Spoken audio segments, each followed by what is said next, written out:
untuk kita tahu apakah perintah yang wajib dilakukan kepada kita. Baik, insya-Allah dengan izin Allah pada malam ini kita akan meneruskan nasihat yang ke-14.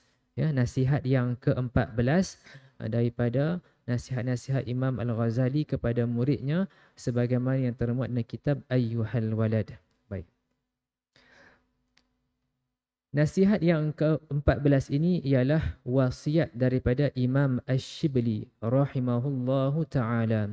Thumma min al-ulum al-akhirah ma yakunu bihi an-najah.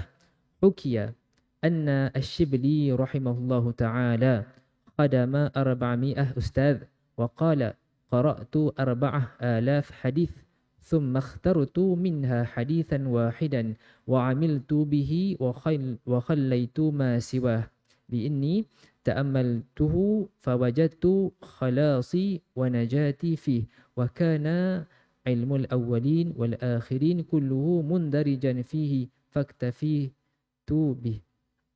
Baik, adalah dihikayatkan bahawa Imam Syibli rahimahullahu ta'ala telah berkhidmat kepada 400 orang guru. Ini yang ditunjukkan ya, suatu manqabah, manaqib, keistimewaan dalam hidup para ulama kita, orang-orang soleh. Dan di sini disebutkan beliau berkhidmat kepada 400 orang guru. Masya Allah, suatu contoh yang begitu hebat yang ditunjukkan oleh para ulama kita pada masa yang lalu. Kita pada hari ini jika dapat menekuni kira-kira seorang dua guru sekalipun, maka insya-Allah itu suatu kemuliaan bagi kita. Maka lihat di sini, jika telah berkhidmat sebanyak 400 orang guru, begitu banyak. Baik. Dan beliau juga berkata, aku telah membaca 4,000 buah hadis. 4,000 buah hadis. Kemudian aku pilih daripada bilangan itu sebuah hadis yang benar-benar aku amalkan. Ya, daripada 4,000 hadis tersebut, beliau memilih sebuah hadis yang benar-benar beliau amalkan dan beliau tinggalkan yang lain daripadanya. Ya, baik. Jadi perhatikan di sini ya, 4,000 buah hadis yang dibaca. Masya Allah, begitu tekun para ulama kita. Oleh sebab yang demikian, kalau kita meneliti biografi, manaqib, tarjamah, biodata ulama-ulama kita, baik pada masa sekarang ataupun pada masa yang lepas, begitu sibuk jadual harian mereka dengan mentalaah kitab, dengan urusan pembelajaran. Baik. Jadi di sini 4,000 buah hadis yang dibaca dan dipilih apakah hadis tersebut. Baik. Di sini wajar juga untuk dibawakan ya kisah ataupun himmah kepribadian yang ditunjukkan, antaranya ialah oleh Imam Abdul Wahhab Asy-Sya'rani. Beliau dinyatakan membaca kitab Sahih Muslim sebanyak 500 kali sehingga khatam. Ya, membaca kitab Sahih Imam Muslim sebanyak 500 kali khatam. Baik. Beliau berkata, hatinya, perasaannya pada kali ke-500 tersebut setelah mengkhatamkan kitab itu, beliau menyatakan perasaannya, hatinya, semangatnya sama sebagaimana dia membaca pada kali yang pertama. Itulah semangat para ulama, semangat penuntut ilmu yang begitu ikhlas. Biarpun diulang sebanyak mana pun, tetap perasaannya, himmahnya, kesungguhannya sebagaimana pada permulaan. Kita pada hari ini nak buat contoh yang mudah. Misalannya, masjid menganjurkan pengajian kitab secara tahunan ke bulanan ke, kitab sama dibawa, tetapi penceramah guru, ustaz, syekh yang berbeza. Jadi kalau kita rasa kitab yang sama ni, tak ada modal lain ke?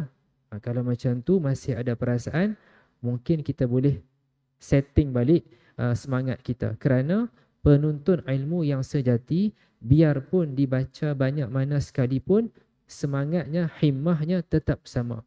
Misalan yang lain, umpamanya anak kita, cucu kita yang baru sahaja balik daripada sekolah. Misalnya sekolah agama, tadika, yang mempelajari ilmu-ilmu fardu ain. Sungguh pun dia anak yang kecil, tahu. Ilmu yang dia pelajari di sekolah. Kita, sungguh pun kita lebih dewasa, kalau kita berpegang kepada semangat yang tulen sebagai penuntut ilmu, kita akan meraihkan, kita akan menunjukkan rasa minat terhadap apa yang dibincangkan oleh anak ataupun cucu kita tersebut. Baik.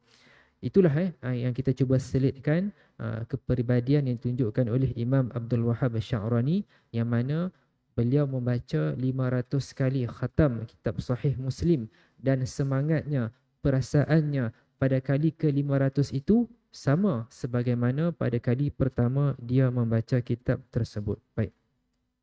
Kita lanjutkan. Kerana aku telah memperhatikan hadis yang aku pilih ini dan aku telah mendapati di dalamnya keselamatanku dan kesejahteraanku, dan telah terkandung di dalamnya segala ilmu al-awwalin, ilmu orang-orang yang terdahulu, dan ilmu al-akhirin, ilmu segala orang yang terkemudian. Maka aku merasa cukup dengan berpegang teguh kepadanya, berpegang teguh dengannya. Baik. وذلك أن رسول الله صلى الله عليه وسلم قال لبعض أصحابه اعمل لدنياك بقدر مقامك فيها واعمل لآخرتك بقدر بقائك فيها واعمل لله بقدر حاجتك إليه واعمل للنار بقدر صبرك عليها. Hadis itu ialah sebuah hadis yang pernah diwasiatkan oleh baginda Rasulullah sallallahu alaihi wasallam kepada salah seorang daripada sahabatnya. Hadis berbunyi, ya, yang sebagaimana telah dibacakan matanya sebentar tadi, bekerjalah untuk duniamu sekadar mana engkau akan tinggal di dalamnya. Ya. Dimulakan yang pertama itu, kita bekerja untuk dunia ini sekadar mana yang akan kita tinggal di dalamnya. Baik, baru-baru ini disiarkan dalam media berita berkenaan meninggalnya seorang ibunda, seorang Allah yarhamah di Kelantan dengan usia 124 tahun. 124 tahun. Dan dinyatakan dalam berita tersebut beliau meninggal dengan asbab sakit tua. Tidak ada sakit kronik. Sebab kalau berita yang lain kita terbaca kan, ada yang meninggal dengan sebab sakit kronik dan seumpamanya. Namun di sini almarhumah meninggal pada usia 124 tahun dengan sakit tua. Tidak ada sakit kronik. Maka itulah kalau kita nak bawa, itu contoh yang paling dekat dengan kita. Paling lama, paling jauh boleh pergi 124. Berdasarkan yang kita tahu setakat ni. Mungkin ada yang boleh extend sampai 130. Namun, ala kulli hal, secara lazimnya, secara adatnya, tak ada yang akan hidup sampai 100.5 ke 200 ke, jarang kita dengar dalam umat yang sekarang ini. Baik. Jadi, kita boleh gauge sejauh manakah kita akan berada di dunia ini. Dengan maksud kata, kita seimbangkan tuntutan yang perlu kita lakukan untuk kita berjaya di dunia dan di akhirat. Baik. Yang kedua, dan beramallah untuk akhiratmu sekadar mana engkau akan berada di sana. Ini antara ungkapan lain yang pernah disampaikan oleh salah seorang penceramah. Dia kata, hari ini ni kalau kita nak cuba nak, akal kita takkan tercapai untuk memikirkan sejauh manakah, selama manakah akhirat itu. Sampai bila? Sampai bila-bila. Sampai bila itu? Sampai bila? Sampai bila-bila akhirat. Yang tidak ada penghujungnya. Jadi, begitu jauh perbezaan ratio antara kehidupan di dunia dan di hari akhirat nanti. Jadi di sini pada bahagian yang kedua ini telah dapat kita perhatikan keseimbangan yang kita boleh capai, dunia dan akhirat, yang mana kita cuba seimbangkan. Seterusnya, dan beramallah kerana Allah sekadar mana engkau berhajat kepadanya. Kita beramal kerana Allah setakat mana yang kita rasa kita perlu, kita berhajat kepada Allah Subhanahu Wa Taala. Jadi tak perlu kita pergi dengan lebih jauh, ya. Kita renung balik kepada diri kita. Bila masa yang kita sakit, kita uzur, pada waktu itu kita akan lebih insaf bagaimana nikmat kesihatan Allah Ta'ala itu yang Allah Ta'ala berikan kepada kita itu, Masya Allah, sangat hebat dan sangat tidak ternilai. Itu kalau dilihat pada kesihatan sahaja. Maka dalam hal-hal yang lain, Masya Allah, kita sangat berhajat kepada bantuan Allah Subhanahu Wa Ta'ala. Justru inilah driving force, motivation fundamental yang menggerakkan diri kita, menggerakkan jiwa kita untuk melakukan ibadah kepada Allah, kerana kita meyakini kita sangat-sangat berhajat kepada Allah Subhanahu Wa Ta'ala. Baik. Dan yang berikutnya, dan buatlah sebarang amalan yang akan memasukkan engkau ke dalam api neraka sekadar mana engkau mampu menahan siksanya. Dengan maksud kata, kalau berani, kalau sanggup tahan, maka buatlah. Namun dalam hadis yang lain telah kita pelajari bagaimana azab yang paling ringan dalam neraka ialah apabila seseorang itu diletakkan batu daripada api neraka di bawah kakinya, maka menggelegaklah sehingga ke otaknya dan dia merasakan dialah yang paling teruk disiksa. Baik, jadi di sini secara tidak langsung memahamkan kepada kita jangan berani untuk kita melakukan perbuatan yang membawa kita kepada azab api neraka. Baik, muslimin dan muslimat sekalian, kita lanjutkan nasihat Al-Imam Al-Ghazali. Selanjutnya Al-Imam Al-Ghazali menyatakan, wahai anakku yang tercinta, apabila engkau mengetahui hadis ini, maka sebenarnya engkau sudah tidak perlu lagi kepada ilmu yang banyak. Ya. Kita ulang balik bagaimana terangkum dalam hadis ini. Kita yang pertama, kita bekerja di dunia ini sekadar mana kita akan tinggal di dalam dunia ini. Yang kedua, kita beramal untuk akhirat sekadar mana kita akan berada di sana. Yang ketiga, beramal kepada Allah kerana Allah sekadar mana kita berhajat kepada Allah.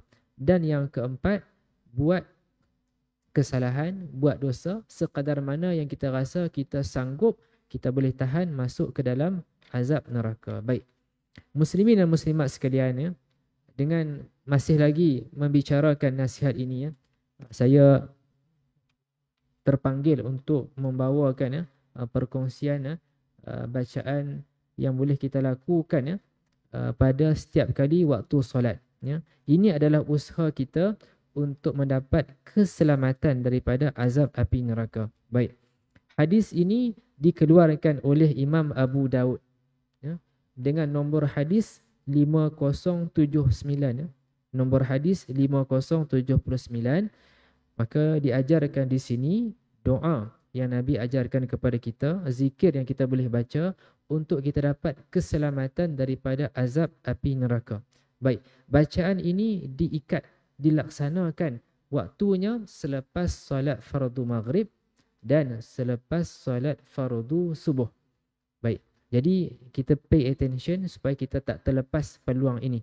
Baik, Nabi SAW mengajarkan sesiapa yang membaca zikir ini 7 kali, ya, 7 kali dia baca lepas solat fardu subuh, lepas solat fardu maghrib, dia baca 7 kali.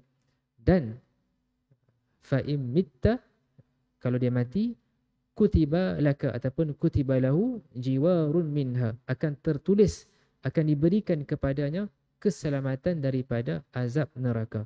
Iaitulah zikir yang kita baca itulah, Allahumma ajirni minan nar, ya Allah selamatkanlah aku daripada azab api neraka. Jadi dibaca sebanyak 7 kali. Sebahagian surau, sebahagian masjid ada yang membaca 3 kali. Tapi bila kita belajar malam ni, takhrij hadis daripada Imam Abu Daud dibaca sebanyak 7 kali, maka kita baca, ya, Allahumma ajirni minan nar, Allahumma ajirni minan nar. Jadi pada masa yang sama, jangan salah faham pula, dia kata baca waktu maghrib tapi dia tak solat maghrib, tak boleh. Maksud kata kena sembahyang fardu maghrib sekali lah baru dia baca zikir tersebut. Sama juga dalam hadis yang lain Nabi menyebutkan sesiapa yang membaca ayatul kursi selepas solat fardu, maka tidak ada yang menghalanginya daripada masuk syurga melainkan kematian. Jadi kena semayang sama lah. Jangan duk fikir baca ayat kursi saja tapi tak semayang fardu, tak boleh. Dia kena faham macam itulah.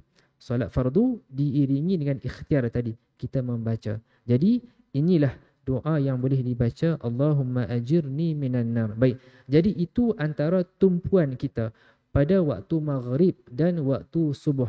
Dan kalau kita perhatikan, maghrib ini sebenarnya suatu perpindahan daripada waktu siang masuk kepada waktu malam. Boleh dikatakan juga maghrib ini adalah permulaan kepada waktu malam. Manakala subuh ni pula permulaan kepada waktu siang.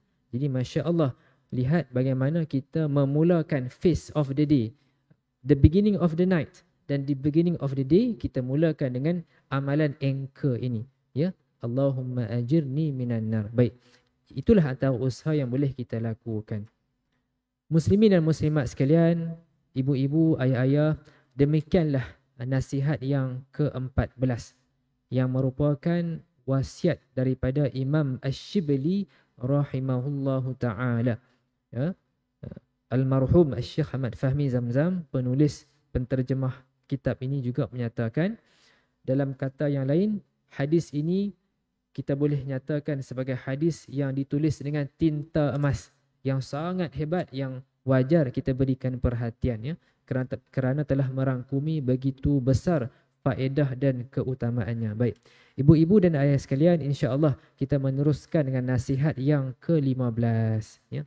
Nasihat yang ke-15 ini merupakan 8 wasiat oleh Imam Hatim Al-Asam. Ada 8.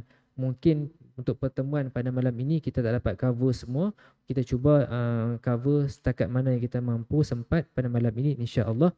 Baik. Nasihat yang ke-15.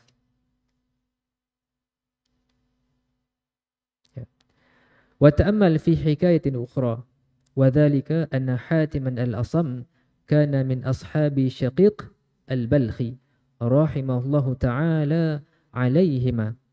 Fasa'alahu yawman qala sahabatani mundu 30 sanah ma hassalta fiha.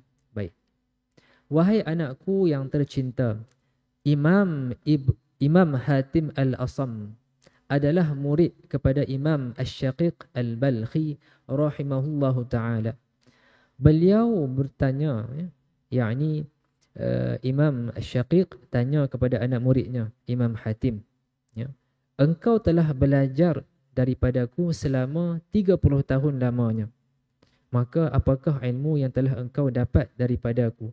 Boleh kata macam satu bentuk oral examination lah daripada cikgu dia, tanya kepada anak muridnya, daripada guru tanya kepada muridnya. Baik, sebelum kita melanjutkan nasihat ini, dibawakan ya biodata ataupun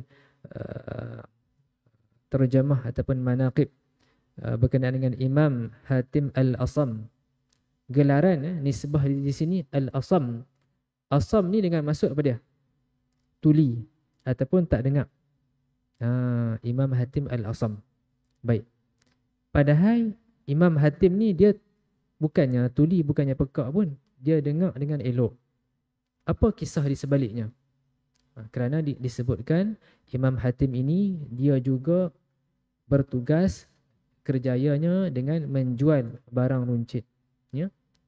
Dan pernah suatu ketika itu dihadiri oleh seorang pembeli wanita, ya. Ditakdirkan pada waktu tersebut orang kata apa, pembeli wanita tersebut terkeluar angin. Maksud kata kentut lah kan, terkentut. Jadi Imam Hatim ini nak menjaga aib, nak menjaga maruah pembeli wanita tersebut, maka dia berpura-pura tak dengar. Jadi ini dalam bahasa yang kita bawa secara hari inilah untuk kita faham. Misalnya pembeli wanita tu tanya dekat dia, nak beli bawang ni sekilo ni.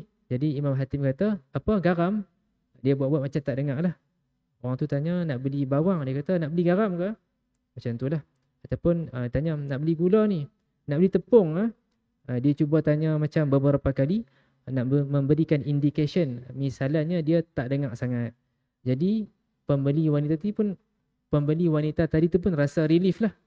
Dia kata Masya Allah, kalau macam tu tak dengar lah kot, no? Saya terkentut tadi. Jadi itu antara contoh yang ditunjukkan bagaimana beliau nak menjaga aib dan menjaga maruah. Cuba bayangkan kalau dia tak berpura-pura tak dengar. Dia kata awak ke kentut tadi. Jadi jenuhlah, malulah dia. Dia takkan main kedai dah. Jadi itu antara akhlak yang ditunjukkan. Sungguh pun dia digelar Al-Asam, tapi beliau dengar dengan elok. Cuma kisah yang dibawakan itu adalah akhlaknya, dia menjaga maruah orang tersebut. Baik. Jadi di sini kita perhatikan, dinyatakan gurunya Imam Asy-Syaqiq Al-Balkhi rahimahumullahu ta'ala, engkau telah belajar daripadaku selama 30 tahun lamanya. 30 tahun lamanya. Masya Allah, 30 tahun. Ini jugalah yang dinyatakan bagaimana almarhum Syekh Arsyad Al-Banjari. Jadi kalau ulama kita yang dinisbahkan kepada Al-Banjari, maksud kata mereka daripada sana lah, daripada Banjarmasin, daripada Banjarbaru, ya. Jadi dinyatakan juga oleh Syekh Ahmad Fahmi Zamzam, beliau menyatakan Syekh Arsyad Al-Banjari ini beliau belajar di Makkah selama 30 tahun. 30 tahun belajar di Makkah. Beliau mula menuju ke Makkah ketika anaknya masih kecil lagi. Dan kembali, bila dia kembali tu ke Banjar balik, maka anaknya telah pun menikah, yakni dinikahkan dengan wali hakim, wali sultan. Baik. Itu menunjukkan begitu lamanya masa yang diambil oleh para ulama untuk mempelajari, memahami ilmu. Bukankah kita terdengar nasihat yang dikatakan antara benda yang kena ada oleh penuntut ilmu ada beberapa perkara.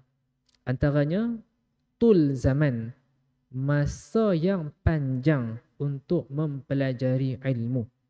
Jadi di sini ditunjukkan 30 tahun. Jadi kalau kita buat basic calculation, kalau kita nak nampakkan benda ini kepada realiti pada hari ini, kita ambil lah contoh anak kita, cucu kita yang kita kata dia dah cerdik lah. Dia dah cerdik, dia dah mumayyiz, dia dah faham ilmu-ilmu asas. Dia boleh membaca, dia boleh mengira, dia boleh baca Al-Quran, baca surah Fatihah. Kita ambil lah umur dia 10 tahun.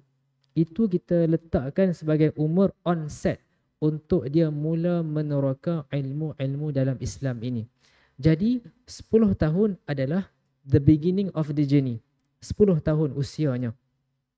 Bahkan ini ditunjukkan oleh para ulama kita. Mereka pada usia yang sangat muda telah khatam hafazan Al-Quran 30 juzuk.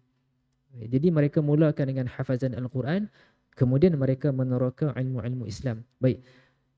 Misalnya anak cucu kita tadi tu pada umur 10 tahun dia mula meneroka mempelajari ilmu. Maka dia mengambil masa 30 tahun. Maka bila dia umur 40 tahun nanti baru dia selesai mengaji. Nak nampak tak begitu? Kalau kita nak teliti lah, nak follow standard yang ditunjukkan oleh ulama silam kita. 30 tahun, jadi bila umur 40 tahun baru orang kata apa, macam dah habis mengaji ataupun lebih dilihat sebagai seorang yang matang dalam ilmu. Jadi ini juga menjadi suatu peringatan, nasihat kepada kita juga. Ya, sungguh pun pada hari ini kita ada banyak kemudahan untuk akses kepada ilmu. Ya. Kalau nak cari data-data berkenaan ayat Al-Quran, matan hadis, nak tasrif, nak cari makna, hari ini Masya Allah banyak kemudahan yang ada. Ya. Misalnya bagi pelajar bahasa Arab, Mungkin dia tak mampu nak hafaz tasrif yang banyak. Jadi ada laman web antaranya Qutrub ya, yang bermula dengan Qutrub tersebut. Buka website tu, dia macam enjin carian. Kita masukkan kalimah bahasa Arab tu, misalnya kataba. Tekan search, akan keluar semua tasrif. Kataba, kataba, katabu, katabat, katabata, katabana, yaktubu, yaktubani, yaktubuna, semua ada lengkap. Jadi hari ini orang kata apa, akses tu sangat banyak. Tetapi dari sudut kita nak memahami, nak menghadam, nak mempelajari dengan ulama secara langsung, nak mempelajari adab, nak matang dalam ilmu, maka benda tu tak akan terhasil dengan reliance, dependence dengan teknologi semata-mata. Jadi ini ditunjukkan oleh Imam Hatim Al-Asam, mempelajari dengan gurunya selama 30 tahun. Jadi suatu tempoh yang begitu menginsafkan kita, dan juga ditunjukkan oleh Syekh Arsyad Al-Banjari mengambil masa 30 tahun. Baik. Jadi dalam sudut yang lain juga, orang-orang muda hari ini, tak kira lah graduate dalam bidang apa pun, jangan cepat tergopoh gapah nak memberikan komentar, nak menyesatkan ulama, nak mengatakan amalan ini tidak ada dalil, bid'ah, sesat dan seumpamanya. Jangan cepat melatah dan seumpamanya. Sungguh pun kita telah belajar secara formalnya akademik di universiti. Adakah kematangan ilmu kita itu sebagaimana yang ditunjukkan oleh para ulama? Jadi orang kata apa, boleh dijadikan suatu keinsafan jugalah. Baik. Jadi di sini guru kepada Imam Hatim Al-Asam tanya, hang dah belajar dengan aku ni 30 tahun, apa yang hang boleh faham? Saya sebut dalam bahasa Kedah sikit lah untuk senang faham sikit. Dia kata, dah belajar 30 tahun, jadi apa benda yang telah hang dapat? Baik. Jadi Imam Hatim Al-Asam menjawab, aku telah dapat menghasilkan 8 faedah. Jadi daripada banyak belajar tu 30 tahun, jadi Imam Hatim Al-Asam sebutkan, aku berjaya menghasilkan 8 faedah. Dia rangkumkan 8 poin ini. Ya, baik. Pada hemat saya, 8 faedah ini sudah memadai untukku, kerana aku mengharapkan padanya keselamatan dan kesejahteraan pada hari kiamat nanti. Baik. Ini kira shortcut kepada kita jugalah. Rather than kita undergo 30 years of learning, kita dah dapat jawapan dah dekat ujung kan. Daripada 30 tahun tu, diringkaskan, dirangkumkan 8 faedah ini. Baik. Lalu Imam Syaqiq berkata, apakah 8 faedah itu? Jadi Imam Hatim Al-Asam menjawab, 8 faedah itu jadi insya-Allah dia ada 8. Mungkin malam ni kita sebutkan satu sahaja dan kita akan sambung pada pertemuan yang akan datang. Faedah yang pertama, sesungguhnya aku telah melihat kepada makhluk-makhluk yang ada di dunia ini. Lalu aku mendapati bagi setiap makhluk mesti ada sesuatu yang dikasihinya dan yang diasyikinya. Dan aku melihat pula bahawa sebahagian daripada yang dikasihi itu hanya menemani kekasihnya sehingga sakit sahaja. Boleh teringat baliklah. Tak semua orang ingat kita. Mungkin sampai kita sakit sahaja, mereka dah tak ingat kita. Dan ada yang menemani sampai ke kubur sahaja, dan beliau menyatakan hanya amal soleh yang benar-benar menemani sehingga akhirnya. InsyaAllah kita akan sambung pada pertemuan akan datang lagi 7 dan kita akan syarahkan insyaAllah. Jadi setakat itu sahaja, kita akan mendengar azan dan kita akan solat isyak secara berjamaah. Hadza wabillahi taufiq wal hidayah. Wassalamualaikum warahmatullahi wabarakatuh.